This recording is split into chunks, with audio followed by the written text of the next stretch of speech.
Uma coisa que eu gosto muito de repetir sempre é que a gente sabe que os pais dão o melhor de si. Sim. Sempre, Sem né? dúvida. Dentro dos recursos que eles têm, eles dão o melhor de si.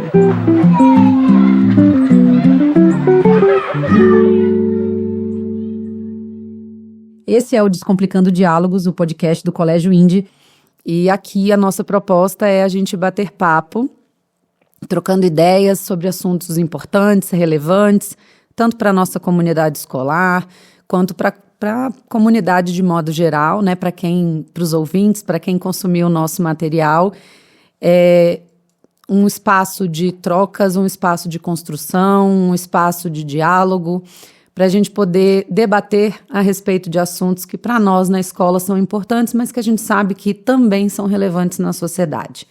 E hoje estamos aqui para fazer o primeiro episódio, né? Eu sou Ruth Passarinho, sou vice-diretora do Colégio Indy e vou receber alguns convidados. Hoje, em especial, estamos recebendo a psicóloga Rebeca Zambuja, formada pela UNB, pós-graduação em neuropsicologia pelo Hospital Israelita Albert Einstein e especialista na abordagem sistêmica e psicodrama pelo Instituto Aprender Vivo, correto? Isso mesmo.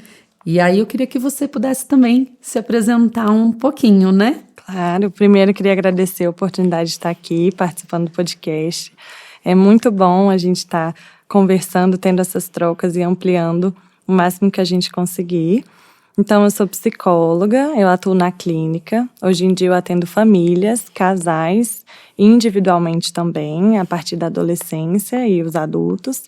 E eu trabalho para a gente tentar promover um bem-estar das nossas relações individualmente. Então, hoje, eu acho que vai ser super legal a gente ter essa conversa, ampliando os caminhos possíveis aqui. Maravilha. E a nossa escola é uma escola de vanguarda em Brasília, né? Nós vamos completar 50 anos. Somos uma escola que atende do maternal, a partir de 1 aninho, até o ensino médio, então toda a educação básica. Temos uma proposta com uma visão mais sistêmica também do desenvolvimento da infância e da juventude. Temos um investimento muito grande na questão socioemocional dos nossos alunos, colaboradores, funcionários.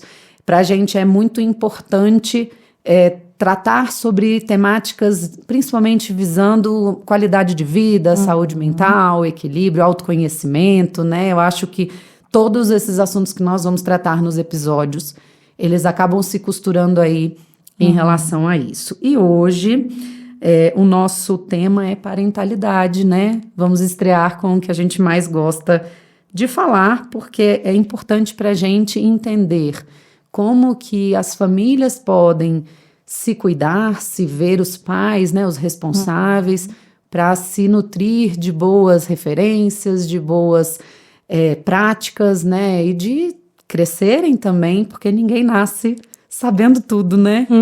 E nem se torna pai e mãe também já pós-graduado aí na sua função, né? Sim, com certeza.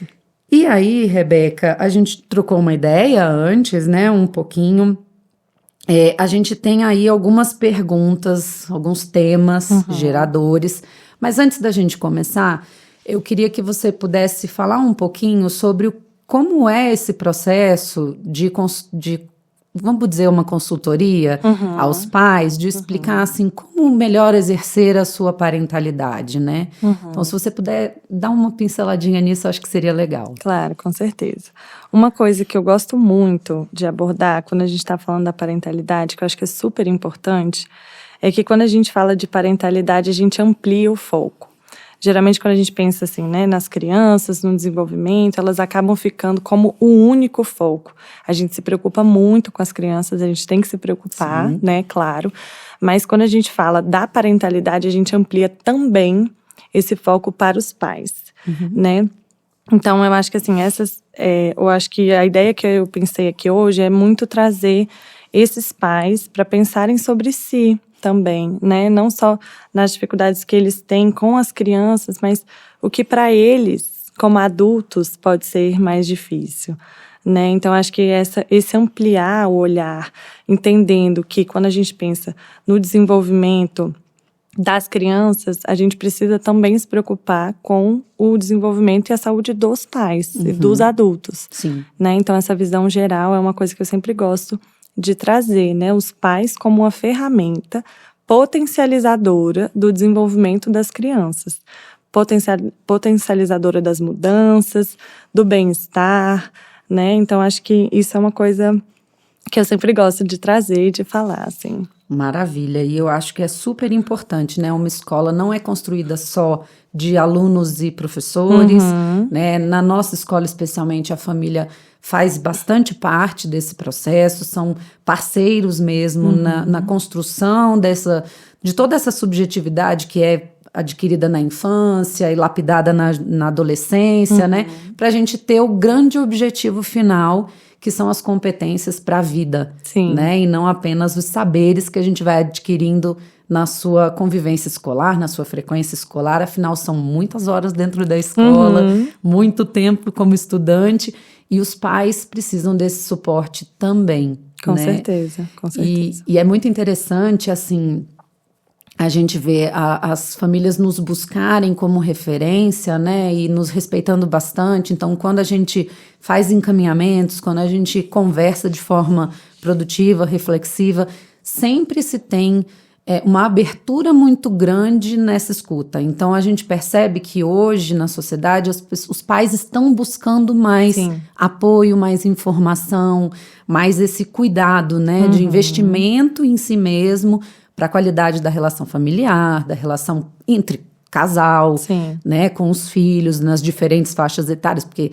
venci ali a infância, soube lidar com ele na infância, mas agora se tornou um pré-adolescente e tudo é novo de novo, né? Exatamente. Eu achei super interessante, assim, porque quando a gente fala de parentalidade, acho que uma das coisas que a gente tem que muito falar é da rede de apoio também. Sim. Né? Então, a escola, como essa rede de apoio, é super importante. Então, achei muito legal o primeiro episódio ser sobre isso, né? Ser sobre a parentalidade, da gente fazer essas conexões aqui. E aí, vamos batendo um papo aqui, fique super à vontade, né? A gente vai construir junto essa conversa. Ótimo. Eu acho que é importante a gente falar dos aspectos positivos na vida da criança, adulta, da criança e do adolescente, que foi ensinado com limites claros, com rotina, com hierarquia, com elementos estruturantes, né? Para eles ter autoconfiança, autoestima e poder se desenvolver de uma forma plena e natural, né? Vamos dizer assim. Então, se você puder falar um pouquinho sobre isso, acho que seria bem legal. Ótimo.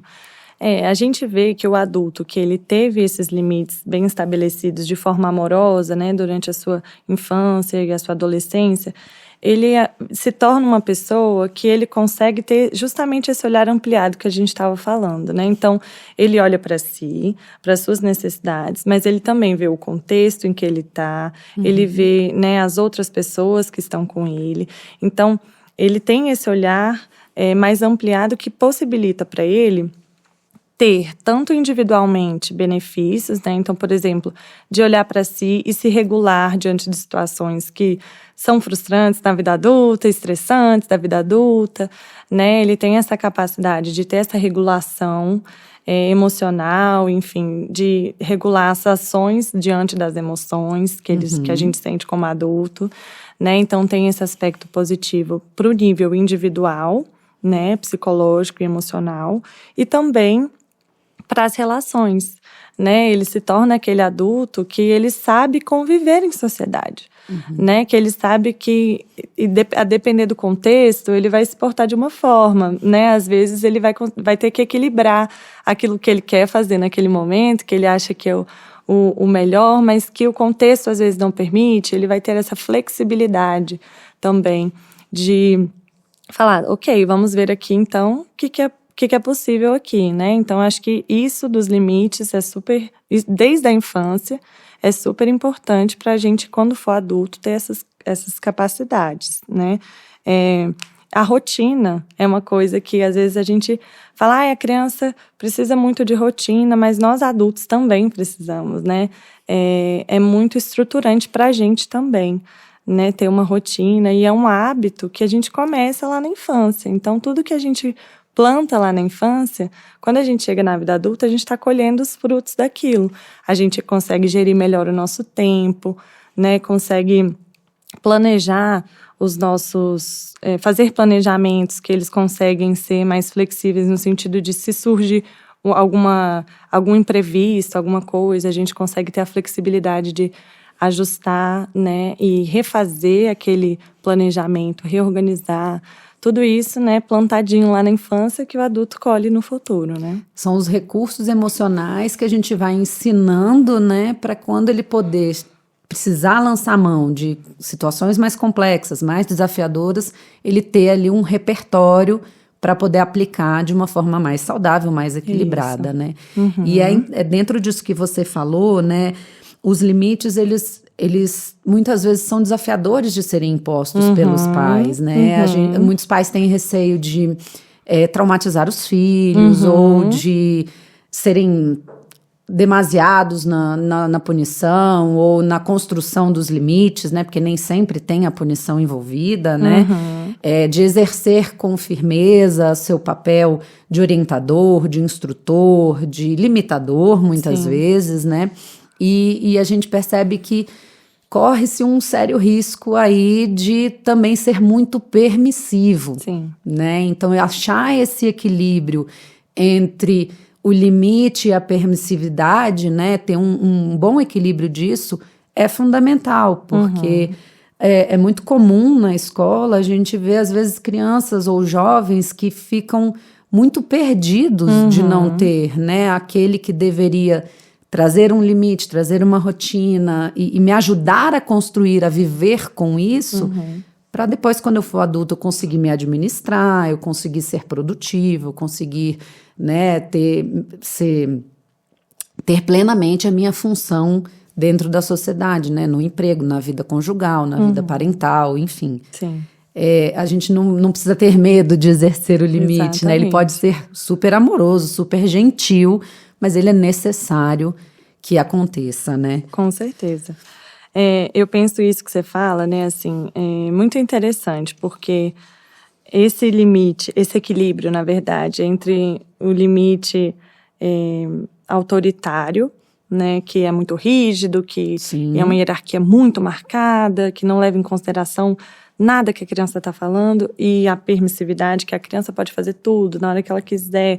Esse equilíbrio, ele é fundamental, mas ele é muito desafiador, né? Então, muitas vezes a maior dificuldade mesmo dos pais, né? Especialmente porque, quando a gente olha para como a parentalidade era exercida alguns anos atrás, ela tendia, né? Não era uma regra, mas ela tendia a ir para esse lado mais autoritário, né? E aí os pais hoje querem fugir daquilo, né? Porque vem que teve consequências negativas dessa forma de parentalidade. Então, eles querem ser diferentes. E aí, às vezes, peca, né? E vai para o outro extremo, em que eles não, né? Falam, não, a criança vai poder escolher e tudo mais. Mas o que acontece? Quando a gente faz isso, né? Vai para esse outro extremo, a gente também está prejudicando o desenvolvimento da criança, né? A gente não vai dar oportunidade dela desenvolver tolerância à frustração, dela desenvolver a habilidade de seguir as regras, de criar as rotinas, tudo aquilo que a gente falou, que é bom, que a gente planta lá na infância. Se os pais não fazem isso, eles vão privar a criança de se desenvolver plenamente. E quando ela for adulta, ela vai, entre aspas, né, ser cobrada por isso, né, pela sociedade, às vezes até pelos próprios pais. Né? Então, a gente trazer essa visão de que isso é necessário de ser feito agora, a gente pensar em formas mais equilibradas de exercer a parentalidade, porque vai ajudar a criança a se desenvolver. Porque também quando a gente fala, você pode fazer o que você quiser, na hora que você quiser, a criança, ela funciona ali baseada naquilo que gera mais satisfação para ela no imediato. Sim. Né? A gente sabe disso, né? A criança, ela vai fazer as escolhas que para ela interessam mais naquele momento, né?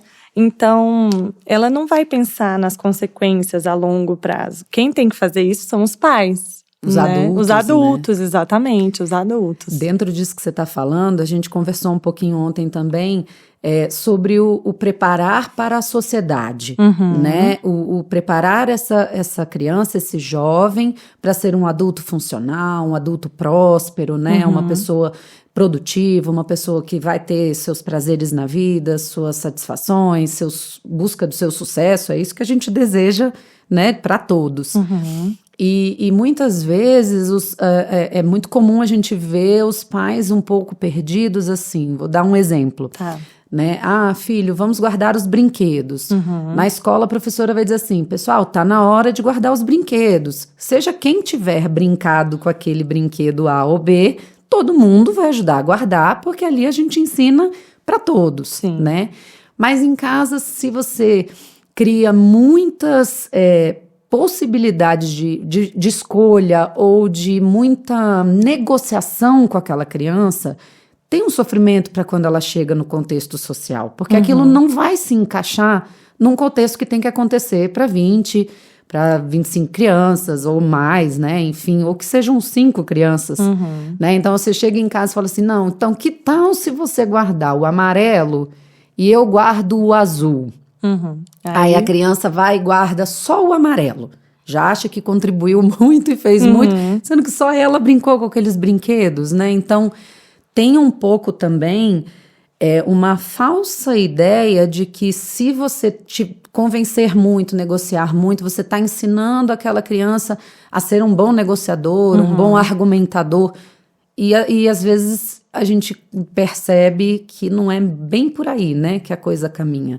Você torna uma criança muito resistente aos comandos, que tem muita dificuldade de compartilhar, né, de estar no grupo, de estar no contexto. Então é muito desafiador para o professor lidar com isso também, né? Com certeza.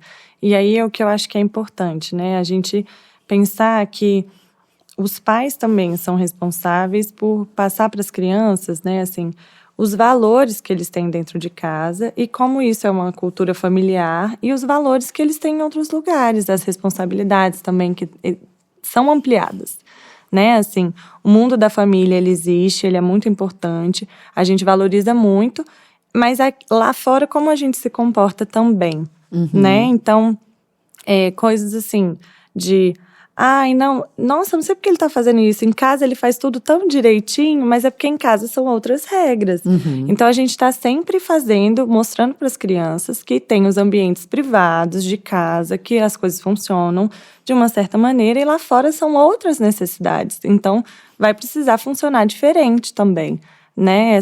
Agora a criança não vai saber disso, né? Se os pais não conversarem, não mostrarem, né, que em casa a gente vai fazer desse jeito, mas é porque aqui a gente combina desse jeito, mas lá fora, quais são os combinados, né?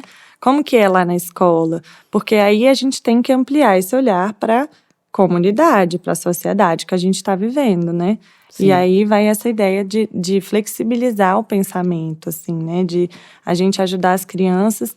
Primeiro, a gente vai precisar dar muita ajuda para elas, né? Assim, as crianças sozinhas, elas vão precisar, na verdade, as crianças vão precisar de muita mediação no começo, né? Nesses ambientes e tudo mais. E aí, com o tempo, ela vai desenvolvendo as habilidades e ela começa a se autorregular depois, né? Mas enquanto ela ainda estiver na heterorregulação, que é essa mediação externa, a gente vai falar, repetir, né? Reforçar. E isso faz parte, né? Porque às vezes os pais ficam, mas eu já falei, vou ter que falar de novo, fica com medo de exercer um papel chato, né? Assim, da criança ficar chateada, da criança não gostar. Mas tem que ser feito. A constância é necessária para a formação de um hábito, inclusive. Com certeza. Né? Para aquilo se tornar autônomo, para aquilo se tornar espontâneo para a criança e ela poder levar e aplicar isso em diferentes esferas, ambientes, onde quer que ela esteja. Exatamente. Né? A partir depois ela generaliza, né? Você falou isso de constância e é muito interessante. Uma das coisas que a gente vê que é importante de se ter, quando a gente fala limites, é a ideia da permanência, né? E que é muito legal, que muda em cada fase do desenvolvimento. Tem um autor e professor que ele chama Hein Omer, E ele fala sobre a parentalidade amorosa. Ele tem até um livro muito legal que chama Pais Corajosos, que fala sobre isso, né, de ter essa coragem de colocar esses limites de forma amorosa. E ele fala que no começo, quando a gente é bem pequenininho, bem neném assim, quando a gente vai botar um limite, a gente precisa estar permanente ali, né? Por exemplo, ele cita um estudo que foi feito com bebês, que tem uma diferença de quando você vê um bebezinho se aproximando de alguma coisa que é perigosa, enfim, e você fala, bebê, não, e sai. O bebê, ele vai fazer aquilo, assim, aquele bebê não, ele nem entendeu que não é pra pegar aquilo, colocar na boca, chegar perto da tomada, enfim. Mas quando você tá lá, vê que o bebê tá se aproximando de alguma coisa que pode gerar perigo pra ele, você olha pra ele e fala, bebê, não, e fica ali. Só nesse tom de voz e nessa permanência, o bebê, ele já olha e ele vê que o pai tá ali. Sim. Então ele deixa de fazer, né, aquilo. E aí, é claro que quando você passa pra fase da infância, você já não vai mais ficar preocupado e vigilante em relação a essas coisas. Mas você vai perguntar outras coisas, né? Toma banho, né? Coisas que você vê que são ali na fase da infância mais desafiadoras que você precisa estar atento, porque, né? São coisas importantes. E aí, quando você passa para adolescência, já é totalmente diferente também. Você não vai perguntar para adolescente se ele tomou banho, né? Às vezes sim, né? Mas já não é uma preocupação, né? Exatamente. Aquilo já está automatizado. Isso. Né? Então, é um outro tipo de permanência, assim, né? E também, com o tempo, você vai entendendo, né? E as crianças vão entendendo que a permanência não necessariamente é física, né? Assim, eu não preciso que meu pai esteja ali para eu fazer a coisa desse jeito, né? A gente vai criando vozes internas, né? Que são justamente essas ideias daquilo que é certo, errado, aquilo que eu posso fazer, não posso fazer, né? Sobre esses... Exercer essa parentalidade mesmo à distância, né? Você ter essa referência. O livro é muito interessante porque ele traz muitos exemplos. Muitos. Né? E exemplos reais, situações reais, e que vão trazendo repertório para os pais também de como agir em determinadas situações, né? Vale a pena a leitura, é muito indicada. E quando você estava comentando, fiquei lembrando, assim, de outras referências que a gente tem que hoje estão bastante difundidas, né? A própria disciplina positiva, a comunicação não violenta, né? E é óbvio que talvez para os pais o conhecimento seja mais raso do que alguém que é da área e tudo, mas que já dão ali subsídios para você poder exercer essa espera em situações que você fica, às vezes, né, contrariado, ou você tá sem paciência naquele dia, ou você tá com muita pressa para alguma coisa, porque a linguagem corporal, não só para o bebê, como você exemplificou, né, mas para todos nós, na nossa comunicação, ela fala muito também. Muito. Né? E às vezes aquela presença silenciosa, e ele traz isso no livro também, né?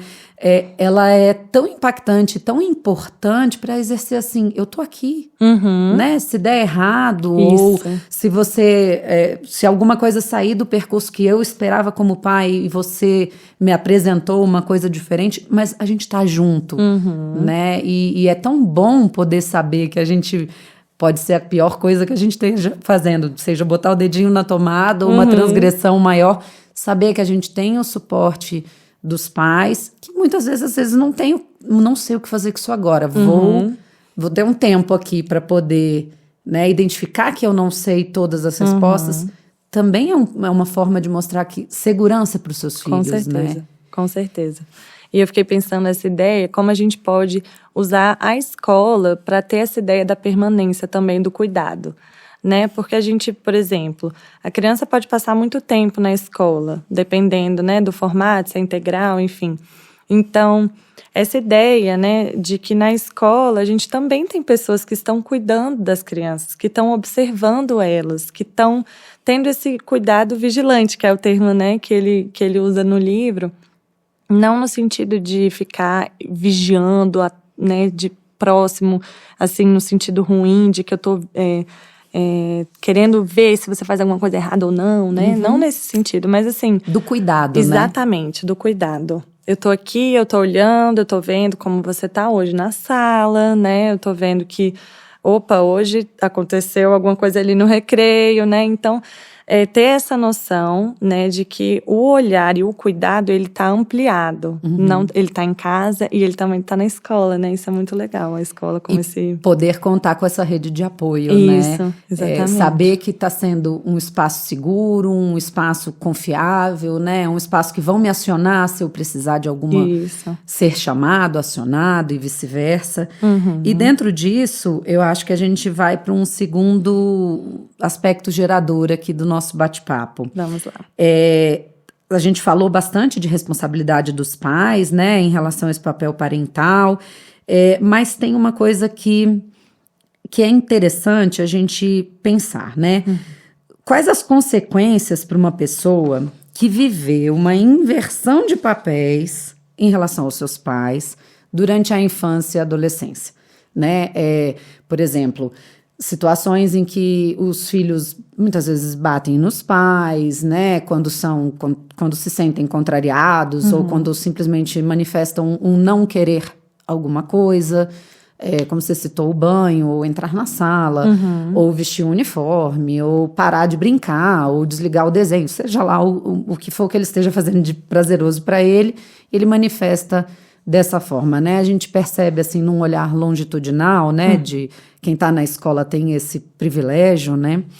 Que quando essas coisas são muito recorrentes ali na infância, elas vão caminhando e elas vão se estendendo junto e vão ficando mais complexas conforme esse ser humano vai se desenvolvendo, né? Então, quando ele tem ali seus 10, 11 anos, começa numa intensidade muito grande de enfrentamento, né? E aí chega num adolescente, muitas vezes não necessariamente rebelde, porque não necessariamente ele vai caminhar para uma rebeldia, mas tem também aquele que tem a recusa passiva. Simplesmente não vou, não durmo, não faço, não colaboro, não quero, e manifesta de uma outra forma, mas não, isso vai trazendo danos de qualquer maneira, né? Perdas aí importantes nesse desenvolvimento. Então, acho que seria interessante se você pudesse, dentro da sua experiência, né, falar um pouco sobre esse assunto.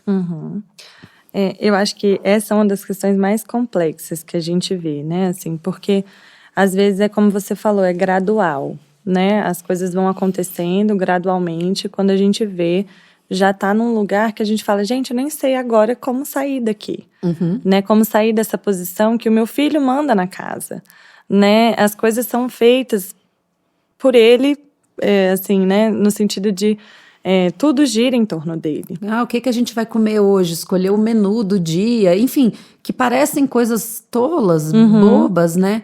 Mas que com uma repetição ao longo do tempo, elas vão se tornando...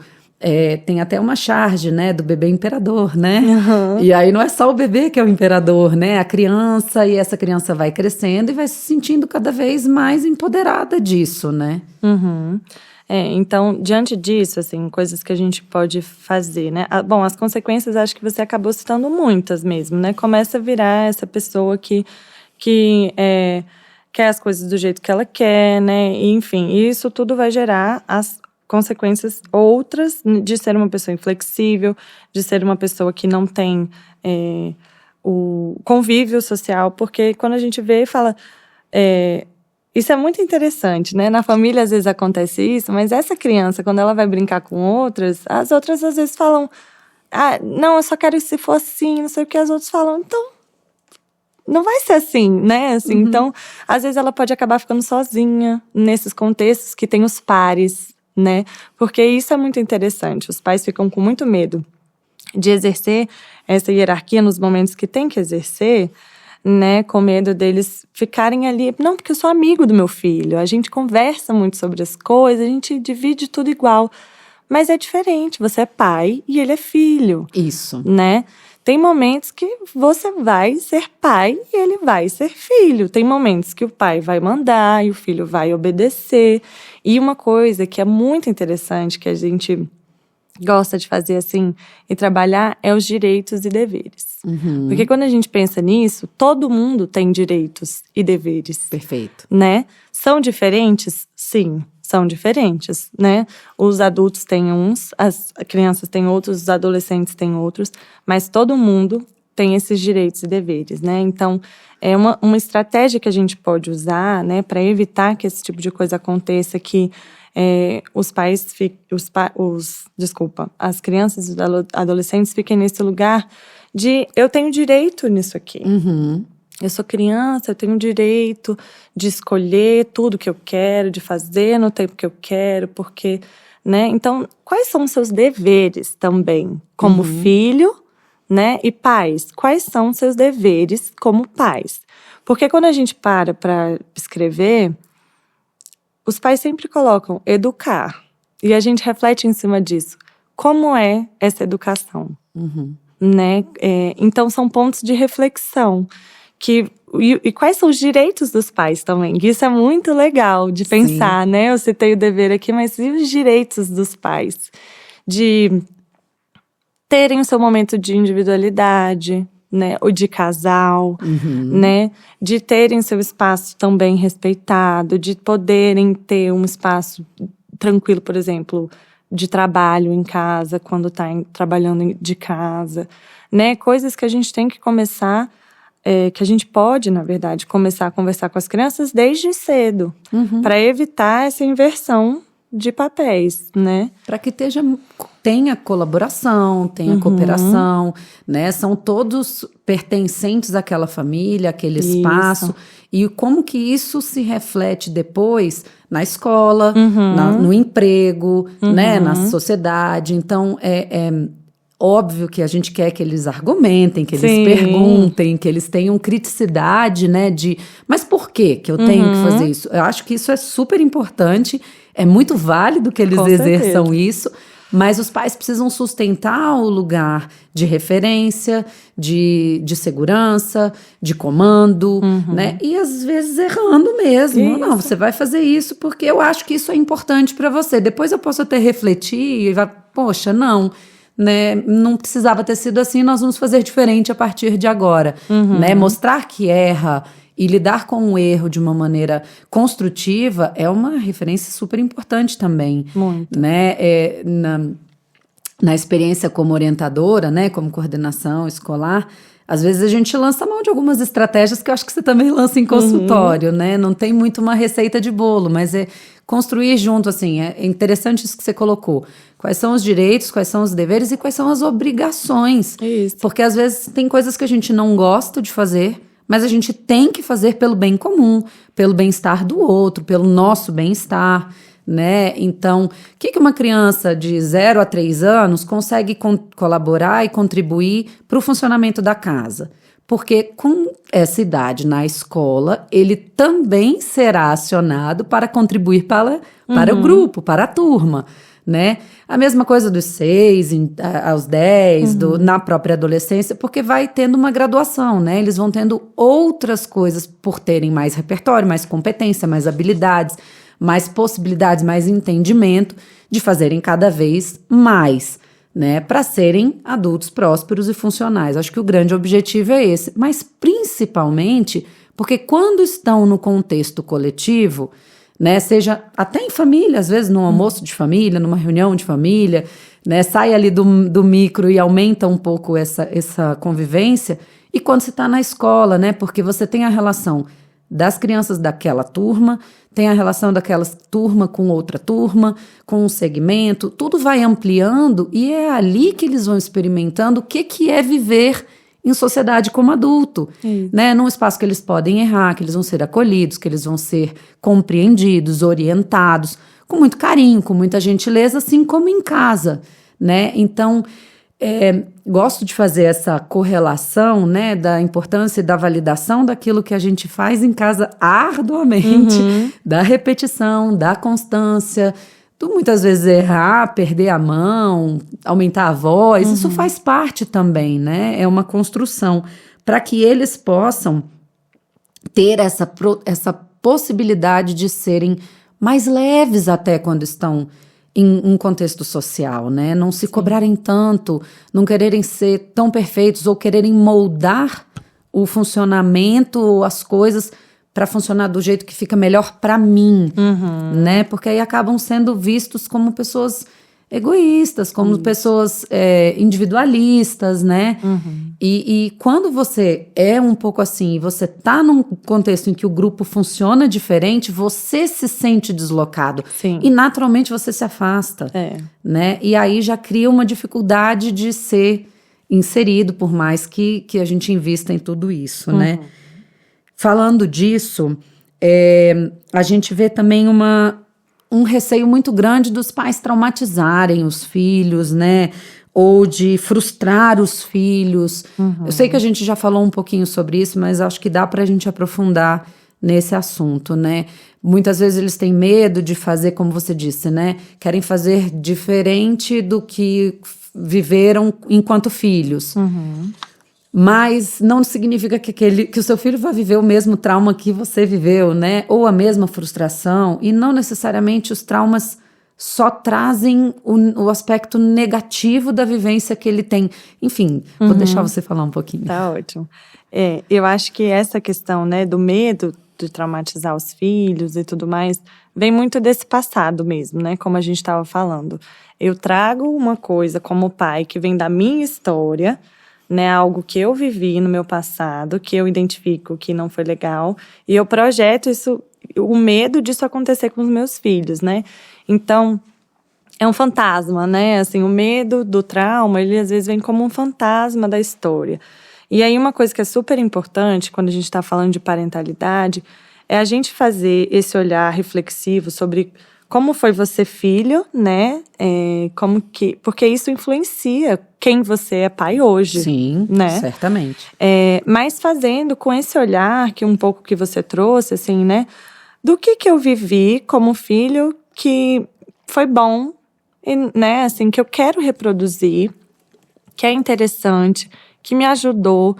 E como que foi aquilo que não foi bom, né? A gente faz essa reflexão, entendendo que vão existir as duas coisas. No começo pode até ser um pouco difícil para algumas pessoas falar, não, foi tudo ruim, não sei o que e tal.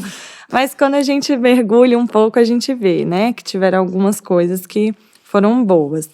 E pensando que sempre que a gente quer mudar alguma coisa, né, a gente tem que tomar cuidado para não ir para o caminho extremamente oposto, porque senão a gente chega no mesmo problema. Por exemplo, crianças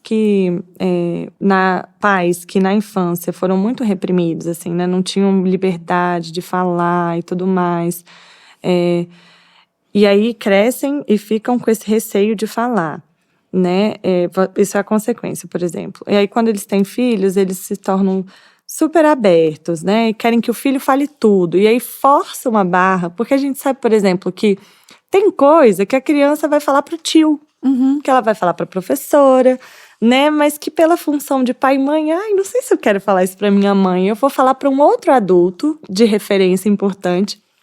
E aí o pai e a mãe ficam querendo que o filho fale porque quer ter uma comunicação aberta e clara e não sei o que com o filho, e força uma barra que faz com que o filho acabe não falando para ele, né? Então a gente chegou no mesmo lugar com dois caminhos diferentes porque a gente optou por dois extremos. Sim. Né, assim, então acho que isso é uma coisa importante, né, de pensar que a gente quando pensa que, o que eu carrego, né, que veio comigo da minha infância, eu tenho medo disso, né, projeto isso no meu filho, mas o que de fato é dele e o que é meu? Porque é outro tempo, né, são outras experiências, né, totalmente diferente o mundo de antigamente com o de hoje, né? Então acho que são coisas que a gente precisa ficar atento para a gente também não criar problemas para as nossas crianças. Sim. Né? Às vezes a gente vê o pai contando alguma coisa, muito aflito com aquilo, e quando a gente vê aquilo é algo dele. Fala mais dele, né? Do que da criança. Fala mais dele do que da criança, Sim. Exatamente.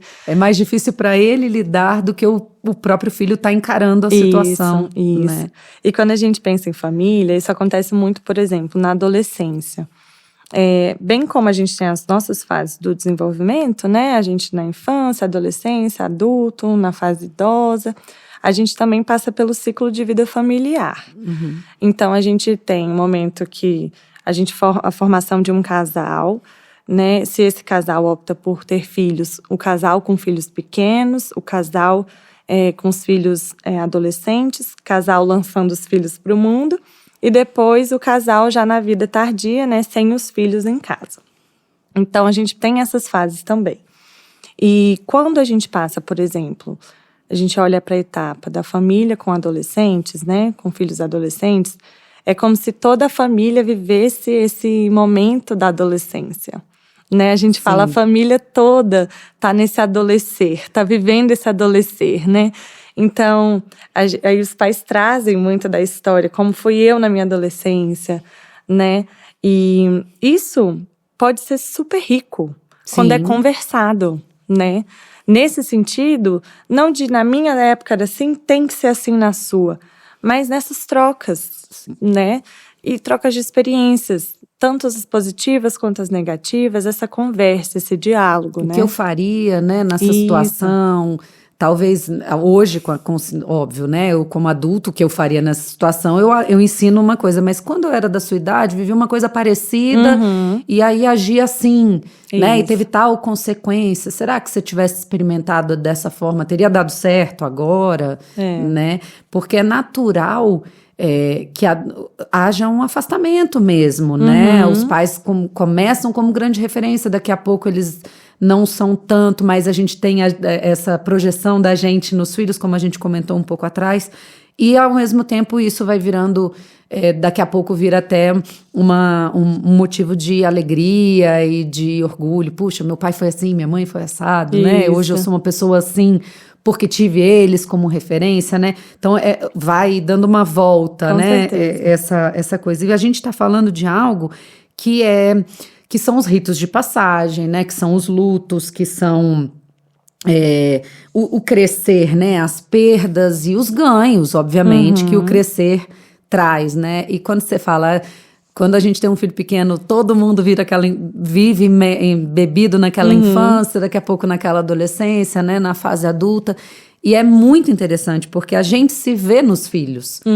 Né? A gente também se identifica e fala assim, nossa, olha eu brigando com uma mini versão de mim, né?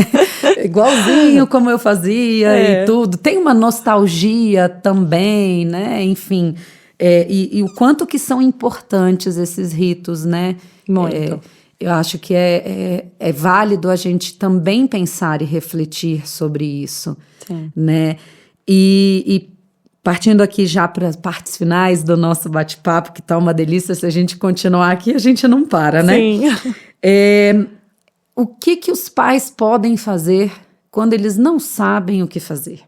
Porque em muitas situações eles vão se ver assim, putz, e agora? Como eu vou resolver essa situação? Eu não sei o que fazer, eu não sei o que fazer com você agora, vou precisar de um tempo, mas assim, o que eles podem buscar, né? Que dicas você daria ou que indicações você faria quando eles precisam desse suporte? É uma ótima questão, né? Assim, eu acho que claro que quando a gente olha individualmente, às vezes cada um precisa de uma coisa, mas uma coisa geral que eu acho que é muito legal da gente compartilhar, são duas coisas, na verdade. A primeira delas é dessa situação que é difícil, que eu não sei o que fazer. O que é mais difícil para você como pai ou mãe, para você adulto? Né? Porque às vezes a gente ouve muito essa fala assim, a minha dificuldade é que o meu filho, ele tá agressivo. A minha dificuldade, o que tá difícil, que eu não sei fazer, é que o meu filho, os pais, às vezes, algumas vezes, colocam nos filhos uma dificuldade que às vezes é deles, né? Então, uma coisa que é interessante é fazer esse exercício do que essa situação de fato é difícil para você. É difícil, eu acho difícil conversar com meu filho. Eu acho difícil botar o limite, falar não para o meu filho, porque a partir dessa ideia, quando a gente coloca, né, como adulto, o que a gente acha difícil na gente, a gente vai pensar em estratégias de mudar na gente. Porque se eu for falar, o meu filho tá difícil, ele mudando vai facilitar para Claro. mim, É. né? Então, esse exercício é uma primeira coisa interessante de se fazer. Uma autoanálise aí, né? Uma autoanálise, exatamente, dessa situação que eu não sei o que fazer, o que é difícil para mim, pessoalmente. E o que eu posso fazer para buscar recursos, instrumentos para lidar com aquilo numa Isso. outra situação, né? Isso. E uma outra coisa que eu acho que é importante é acionar a rede de apoio. Por exemplo, eu nunca esqueço que teve uma mãe que falou uma vez assim para mim, Rebeca, às vezes eu tenho ideias geniais que ajudariam muito o meu filho. Mas eu sei que no meu papel de mãe, se eu falasse ali, pode ser que ele entrasse por um ouvido e saísse pelo outro. Então, às vezes, eu como mãe não sei o que fazer nessa posição de mãe mesmo. Mas se eu falar com um primo dele, se eu falar com a avó, se eu falar com a professora, e a professora falar nesse papel de professora, né? Enfim, outras pessoas para ajudar nesse momento difícil, às vezes é uma ótima solução, né? Claro que aí a gente tem que confiar muito na pessoa. Combinar antes. Combinar antes, exatamente, porque senão a gente, né, pode ir por um outro caminho que a gente não quer. Mas de conversar com essa pessoa, né? Uma pessoa de confiança, uma pessoa que divide os mesmos valores que você, que cuida daquela criança da mesma forma que você, né? Assim, com as mesmas ideias. E conversar, olha, eu não sei o que eu faço nessa situação, você me ajuda? A pessoa vai te ajudar de outro jeito, ela vai exercer um outro papel, mas eu acho isso muito legal, né? E às vezes assim, fazer você refletir de uma forma que você não estava pensando. Exatamente. E me traz aqui à memória também o se aprofundar, né? Estudar um pouco mais sobre a parentalidade, sobre a faixa etária que seu filho está nesse momento, né? Hoje em dia a gente tem acesso a tantas informações, a tantos canais, tantos veículos, tantas formas, né? Disso. Então, as leituras, o consumir bons canais de comunicação dentro da internet, trocar ideias buscar um terapeuta, né? Um orientador familiar. E principalmente, aí se falando de casal, um alinhamento entre os dois, né? Uma comunicação constante, uma conversa, para poder ter uma unidade de funcionamento no exercício da sua parentalidade, porque é muito comum acontecer, né? De um ser muito permissivo, o outro ser muito castrador, ou ambos serem muito permissivos e aí se perdem dentro disso, enfim. Esse equilíbrio, e geralmente são pessoas que pensam um pouco diferente, né? Que estão juntas, então alinhar o que pensam em relação aos filhos, de dizer um para o outro, olha, nessa situação acho que você pesou a mão, eu teria feito diferente, né? Orientar os filhos, olha só, não responda assim, nesse momento se eu estava nervosa, ou seu pai estava nervoso, ou sua mãe estava nervosa. Calma, processe o que aconteceu, daqui a pouco a gente conversa. Óbvio que uma criança de 3 anos, você não vai falar isso. Mas agora a mamãe precisa respirar. Vamos respirar juntos? Perfeito. Né? Então, identificar, como você falou, né? Uma autoanálise é importante, mas identificar aquilo que eu preciso também me nutrir de conhecimento, de experiências, com trocas com pessoas importantes, né? Daquilo que a gente vai construir para não ficar também eu li uma coisa, já vou executar sem não ter propriedade daquilo, né? Sem ter aprofundamento daquilo, sem elaborar o que aquilo de fato vai impactar na minha realidade, né? Perfeito, eu acho que isso é super importante. Você tocou num ponto, né? De muitas vezes a gente pedir ajuda para profissionais, pessoas que às vezes podem ajudar a gente a ampliar as possibilidades mesmo, né?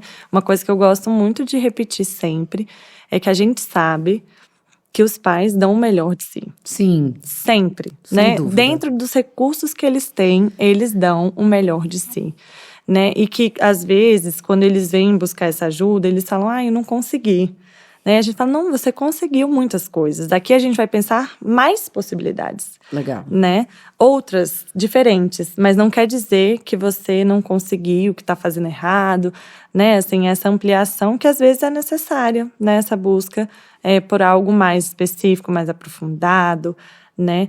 Então, eu acho muito importante isso mesmo. Muito bom. E nem bom. sempre o caminho é colocar a criança ou o adolescente num processo terapêutico. Às vezes ele é necessário, é sempre válido, mas talvez, né, uma terapia em casal, ou uma terapia própria, né, individual, ou em sessões que o terapeuta possa gerenciar ali em família, né, isso vai trazendo repertórios, informações e vivências assistidas que nos deixam um pouco mais seguros, né, enquanto adultos e pais, diz, puxa, ela tá aqui para nos ajudar, nos orientar. É óbvio que nem todo mundo se sente confortável nesse lugar, mas no mínimo conhecer um pouco mais a respeito é sempre fundamental para a gente poder crescer, né?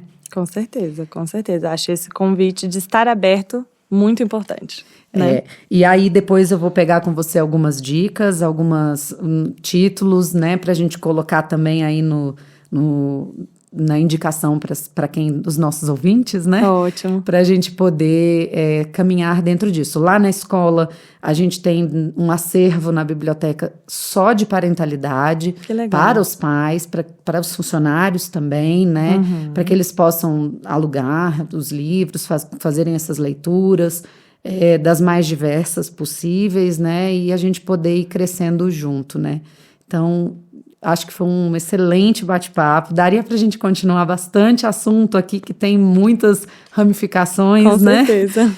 Espero que a gente possa trazer você de volta num próximo, mas de qualquer forma agradeço imensamente você ter aceitado o nosso convite, ter vindo, foi um prazer poder conversar com você, né, eu como professora e representante aí da escola, fico muito grata da gente poder ofertar todo esse bate-papo e que ele seja bastante útil e repercuta aí para quem ouviu o nosso podcast. Eu que agradeço, eu fico muito feliz e lisonjeada pelo convite.